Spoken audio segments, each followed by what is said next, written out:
Hi everyone, I'm Dolores Nasgren and I have taught nearly 100,000 people just like you. I'm super excited to be here at this awesome online summit. Big shout out to Vanessa for gathering so many amazing talks for artists and illustrators looking to earn from their creativity. While making money with your art is the big goal, have you ever thought about how much cash you can save along the way? As artists, we often buy tools to help us create or because they are considered the industry standard. But do you really need to spend a fortune on subscriptions like Adobe? I mean, who wants to pay for something every month when you could make a one time purchase for software that works just as well? Now, let me introduce you to Affinity Designer. You can buy it once, you can use it on your iPad and desktop, and it's just as powerful as Illustrator. No subscription required. Honestly, I wish I had known. Seriously, I've done everything I used to do in Photoshop and Illustrator, but now I can create it while lounging on my couch with my iPad. I want to show you how easy it is to get started in my little session today. I have loads of instruction in both Affinity Designer and Procreate in my school, but let's just start simple. I use Affinity Designer for repeat patterns and for all kinds of other designs like my greeting cards. There's so many reasons why, but I want to show you just a few today in a quick demo. Seriously, I've done everything I used to do in Photoshop and Illustrator, but now I can create while lounging on my couch with my iPad. Let's jump into creating some beautiful floral and leafy design assets using simple shapes and see how creative we can get. Here's what I'm going to cover today.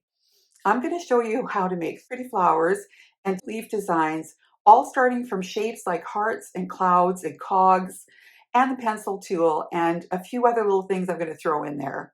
You'll learn some cool tricks to make your artwork custom, like adjusting strokes and quarters and refining shapes. You can easily create 20 or 30 flowers in one go. I'm going to share some handy tips for using the Affinity Designer tools like the pencil just to add to the greenery we're going to make today. I love using stroke profiles. You're going to see. Lastly, I'm going to explain how these techniques can help you work faster and help you build a collection of reusable assets in your very own asset gallery. Creating a massive asset gallery is key, and I'll explain why you'd want to do that. Make sure you stick around till the end because I've got a free gift for you that will help you dive deeper into what we've learned today. As I mentioned in the intro, I use Affinity Designer to produce all kinds of artwork for greeting cards or for repeat patterns. And this is an example of an artwork that I've created for a greeting card. So I've got a whole series of these, and these are all created with assets that I'm going to show you how to create today. I want to keep it as simple as possible, so I'm only going to show you how to do a few flowers, very simple. And can you believe how gorgeous these are? And what's the most amazing part about them is that these are vector assets, so you can take and adjust these to make them either look different, to make more of them, or to just help you fill up an asset gallery. So when I talk about my asset galleries, what I'm talking about is my saved assets. I have hundreds and hundreds of saved assets, as you can see here. Some of them I have them in the asset gallery in full color, some of them just in neutral colors that I will color once I have them positioned. And as you can see here, the fill in these flowers is a raster-based fill. So that's the most important thing about Affinity Designer that I wanted you to note is that built right into the program here is the pixel persona that you can use to paint your assets. So let's just quickly draw a couple of assets. I want to show you how quickly you could create a bunch of assets like these for yourself. One of the very first things I teach to my students is how to use shapes to build their initial motifs.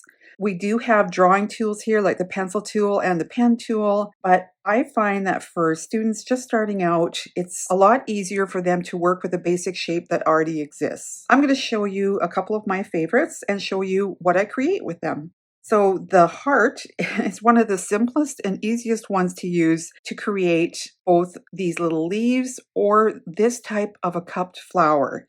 So when you draw out the heart, it's considered a shape, and you know it's still a shape because in the layers palette, it specifies it here by name. At first, with the shape, you are able to adjust certain parts of it. If I was to pull out something a little bit more complex, which I'll show you how to use. I'm going to show you this one, and I'm also going to show you, this is my favorite one that I use all the time, is the cog. So I'm going to be showing you all of those, and each time you pull out one of these shapes, you'll see that it has these little red dots that allow for some manipulation of it before you turn it into a shape. I am going to take the stroke off just with a quick swipe up, and let's just fill it with a really nice sort of a peachy, pinky color. So the first one I want to work with is this heart. So I'm going to show you a very quick way to adjust it. I want to, first of all, adjust it just a little bit in width and just shorten up the curve that's at the top of the heart, and then convert it to curves. You'll see immediately that here it changes it to a curve, and there's an important distinction. Now I can also move and adjust any of the points and grab handles and change the heart just exactly like you'd be able to do in Adobe Illustrator. So in order to make this particular flower, what I'm going to do is duplicate. So I have my command controller here that works like a keyboard. Double tap on it and you can duplicate, and then as it's still selected, I can flip it horizontally and move it into position. I can grab the handles and I can position these in such a way that it makes what will look like the top of that flower. So now that I have that, I can select both of them by swiping right on the layers, or I could drag over them like this, and I can add them together, which is just like the functions in Illustrator, the shape builder, and so on. And now I have a shape that I can use to build that flower out. I'm going to leave that in this color, then I'm going to duplicate it. I'm going to slide it down, and I'm just going to lighten it by pulling up on my color dot there, just so you can see something that I'm going to do here. And that's to use the mesh tool and reshape what will end up being the front of the flower. Okay, so this is what's going to give us that cupped shape. Once I do that, I'm also going to have to expand it, and that brings it back to being a shape. It's within a group that it creates, and I'm going to just pull that other flower part to be within this group. So it's an important distinction. If you have two parts to a flower, it's best to put it into a group before you add it to your asset gallery. Note how quickly I was able to create this flower. I could add points by just tapping on the line, or I could eliminate points by just using the trash can in either of these locations. And then I can adjust the handles just like I could in Adobe Illustrator. So I've created a flower. This one is ready to go. It's a group. It can be added to my asset gallery. That's the first one, just created with a heart. Now this is a little bit more complex. This one I like using because I can adjust the amount of sides to it. So I'm sure I just heard a bunch of light bulbs go off while you thought to yourself, wow, that's something I could use when I'm making flowers. And indeed you can.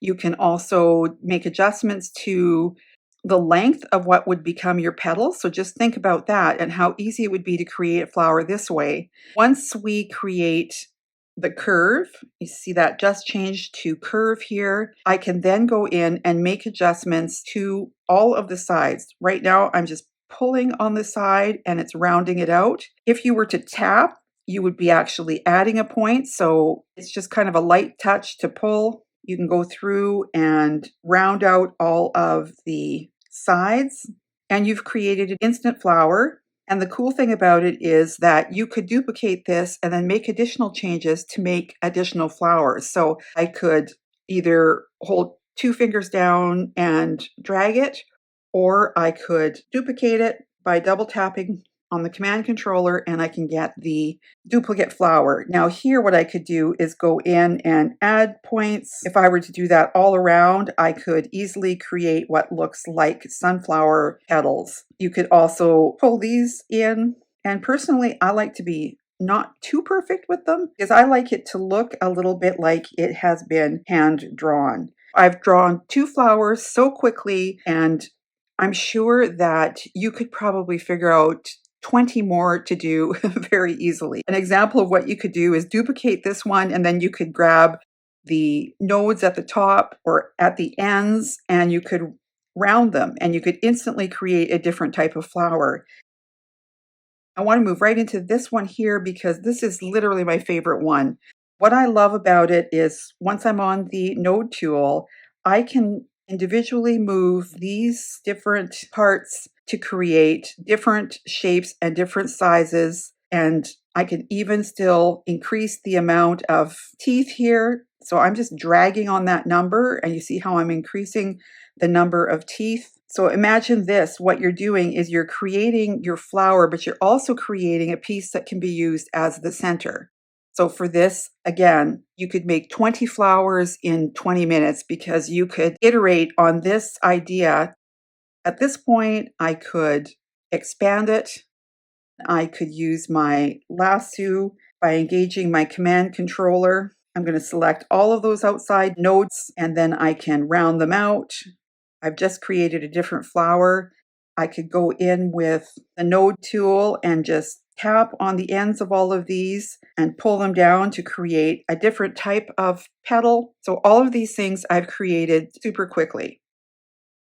So for this type of flower here, you could see that that would be one that would be easily done with that kind of a heart shape by just overlapping the two hearts in the middle so that you only have 3 parts instead of 4. This one could be done with the teardrop shape. The teardrop is another shape that's available here. Let's put it this way. You can affect it now by pulling the dot to the side, and you can adjust the general shape of it. For me, the easiest way is to convert it to curves. I would leave this middle one here. I would add a point in order to create that middle bump in the flower, make a corner point there. Then you can reposition as needed, and you can add additional points to create that kind of a bell shape. Now these 2 points here, the 2 outside points, you could convert to a sharp point. And again, like I said, all of these things are fully adjustable. So here, I could just grab that segment of the path and use it to curve the top, and then of course use these handles to create the bell shapes. So many things you can do just from the actual shape panel.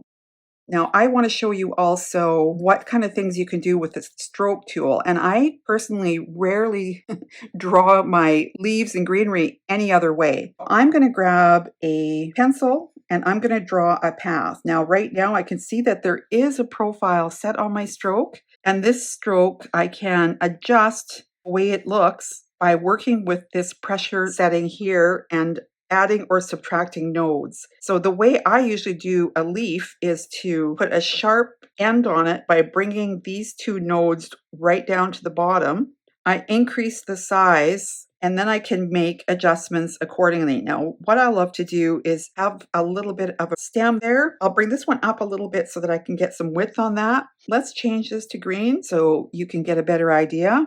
And now that I've got that set as my stroke profile, I can make additional leaves just by pulling that same stroke but changing direction. So a lot of times what I'll do is I'll start with a straight stroke. So I'm going to have the leaf at the moment, but what I'll do is I will tap on one of the nodes in here and I'm going to reset the pressure, and I'm going to set the size of what I want my main stem to be. You could change it slightly, like if you wanted to make the top end of it a little bit narrower than the bottom, you could certainly do that. And you could also round the ends of it if you would prefer. Then let's go through and draw what will become one of the leaves. So I'm going to take that and do pretty much the same as I did before by increasing the width, creating what will be the little stem that holds the leaf. And then I think I'm going to center that part of it. And the more rounded I want it is the higher I move this. If I move it right down to the bottom, I'll have a pure point on it. Again, you can adjust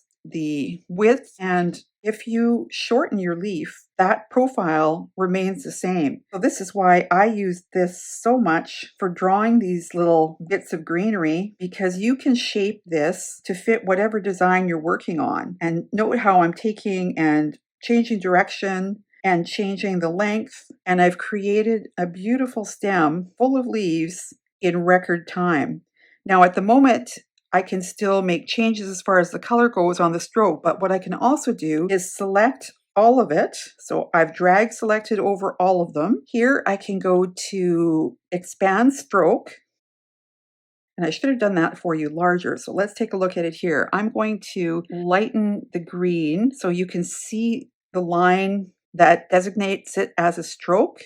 And if I expand the stroke, you'll now see that what they are is complete shapes in my my crazy layers palette here. You see I've got a whole bunch of leaves. What I do is I then go into what's similar to the shape builder tools in Illustrator, and I simply add them together, and I've got a single asset that I can add to my asset gallery. Very last thing before I leave you, I want to show you the use of the pixel persona, and I'm going to fill this, just do a little bit of shading with it. So once I switch to the pixel persona, you saw my tools change there. I can grab a different brush. There's tons of different ones to choose from. I'm going to just quickly use a pixel shader brush. These are great for doing just basic shading. It's like stippling. And you'll see that if I start to paint, it tells us that I've installed a pixel layer within the curve I had selected. So now I'm going to slightly darken, and you'll see that I can use this to colorize right here in Affinity Designer. I don't have to leave this program in order to do this. It's great. You can move around and change your colors and do some really cool things like add additional shades or additional colors within your leaf. And you can, of course, work with things like the size, how much flow. There are little hidden controls here for the hardness and softness of the brush, for the opacity, how much the paint is accumulating, and all of these things allow you to create really custom motifs that can be used over and over again. So this kind of a thing, I could then go into my asset gallery. I could select the ones that I want to add. So I could choose that first flower that we created here. Remember, I put it into a group. I can choose that leaf I just created. These flowers, maybe I would choose this one because it's pretty much done. And of course, I could select any of these other ones I had originally, like this one here. And I could then add them to my asset gallery. I think I would go to those flowers that I had that were a full color set. And remember, we grouped the ones that we had that were in two parts. I'm going to add asset from selection. And now I could actually throw these away because I've got them here. And if I had a new document, all I would have to do is go to that asset gallery, insert, and there's the perfectly colored, clean asset that I just created. So it doesn't take long. You can create all of your assets, and the little class that I'm giving you is going to be on producing this bouquet here. So these are the assets that you just saw. Plus I created a couple more. This isn't what I would consider finished. I don't have any lettering or anything on it. The class will give you the instructions on how to create this from start to finish. By the end of the class, you will feel really comfortable in being able to produce assets, including things like these stamens.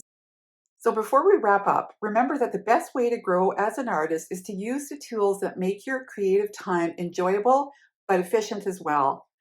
Affinity saves me time and money and a lot of headaches, and it's really helped my workflow. It's the most powerful vector creation tool on the iPad. It definitely beats out Illustrator. Here are some examples of the kind of work you now know how to produce for yourself.